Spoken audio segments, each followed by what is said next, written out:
આજે આપણે આ વિડીયોમાં જોઈશું આરોગ્ય માટે ઉપયોગી ફુદીનો. ફુદીનો કઈ રીતે આપણે આરોગ્ય માટે ઉપયોગી નીવડે છે. તો વિડીયો પૂરો જોજો જેથી તમને આ માહિતી મળી રહે. અને જો તમે ચેનલમાં ન હો તો ચેનલને સબસ્ક્રાઈબ કરી બેલ આઇકન ઓન કરી દેજો જેથી તમને આવા વિડીયો મળતા રહે. તો આપણે જોઈએ કે રસોઈમાં સ્વાદ અને સુગંધ સાથે આરોગ્ય માટે પણ ફાયદાકારક છે. Vitamin C, protein, menthol, vitamin A, copper, carbohydrate, vitamin A, iron, calcium, antiviral, ક્રોબિયસ, થાઇમીન જેવા પોષક તત્વો સમાયેલા હોય છે. ફુદીનાનું સેવન કરવાથી રોજિંદી સામાન્ય તકલીફોથી રાહત થાય છે. પાચન તંત્ર. પાચન સંબંધી સમસ્યાઓનો કુદરતી ઇલાજમાં ફુદીનો રાહત આપે છે. તે અપચાથી તકલીફ માટે ઉપયોગી નીવડે છે. ફુદીનાનું પાણી પેટની સામાન્ય તકલીફોમાં પણ અસરકારક નીવડે છે. અસ્થમાના દર્દીઓ માટે ફુદીનો ફાયદાકારક છે. તેમાં સમાયેલ એન્ટી ઇન્ફ્લેમેટરી ગુણ અસ્થમાને કારણે થતી નાકમાંથી તકલીફથી રાહત આપવા આવે છે. ફુદીનાના પાણીનો નાશ અથવા વરાળનો શેક લેવાથી ફાયદો થાય છે. શરદી. ફુદીનાના પાન શરદી ઉધરસમાં રાહત આપે છે. તેમાં vitamin C, vitamin A, antibacterial ગુણ સમાયેલ હોય છે. ફુદીનાના પાન યુક્ત ચા પીવાથી શરદીમાં ફાયદો થાય છે. માથાનો દુખાવો. ફુદીનાની સુગંધ તાજગી આપનારી હોય છે. તેના નુસરા દુખાવાને ઓછો કરવા માટે ટી મેન્ટ ઓઇલ અથવા મિન્ટ બામથી કપાળે માલિશ કરવું. વજન ઘટાડવામાં સહાયક બને છે. ફુદીનાના પાન વજન ઘટાડવામાં પણ સહાયક છે. ફુદીનાના પાનનો જ્યુસ કાઢી તેમાં લીંબુનો રસ અને મરી પાવડર ભેળવી નિયમિત નરણા કોઠે પીવાથી વજન ઘટે છે. હીટ સ્ટ્રોકની તકલીફ ગરમીમાં થતી હોય છે. હવે ઉનાળો આવી ગયો છે.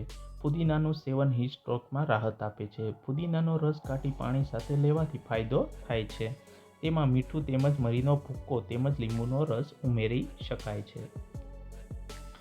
વાળ ખરતા હોય એના માટે ફુદીનાનો વાતશામક ગુણના કારણે વાળની વૃક્ષતાને ઓછી કરવામાં મદદ કરે છે. તેમજ વાળમાંના ખોડા અને વાળ તૂટવાની શક્યતા નહિવત રહે છે.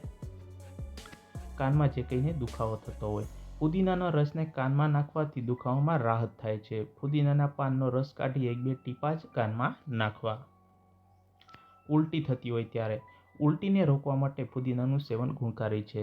એસિડિટી, દવાની આડઅસર અથવા તો અન્ય કારણોસર ઉલટી થાય તો ફુદીનાના પાનનો કાઢો બનાવી પીવાથી રાહત થાય છે.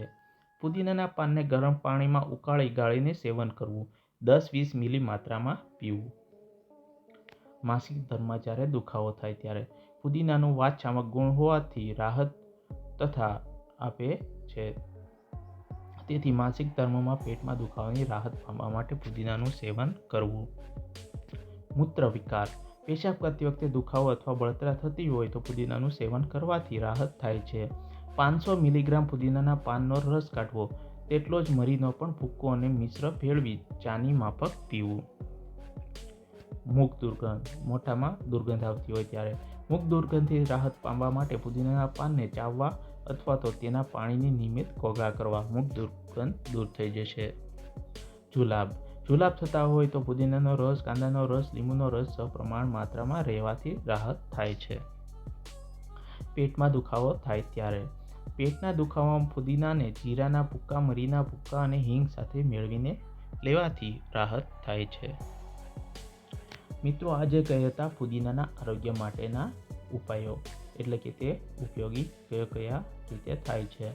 વિડીયો સારો લાગ્યો હોય તો કોમેન્ટમાં તમારો અભિપ્રાય જરૂરથી શેર કરો અને લાઇક કર્યા વગર તમે જતા નહીં. અને જો તમે ચેનલમાં ન હો તો ચેનલને સબસ્ક્રાઈબ કરી બેલ આઇકન ઓન કરી દેજો. તો મળીએ હવે બીજા વિડીયોમાં. ત્યાં સુધી ધન્યવાદ. જય હિન્દ, જય ભારત.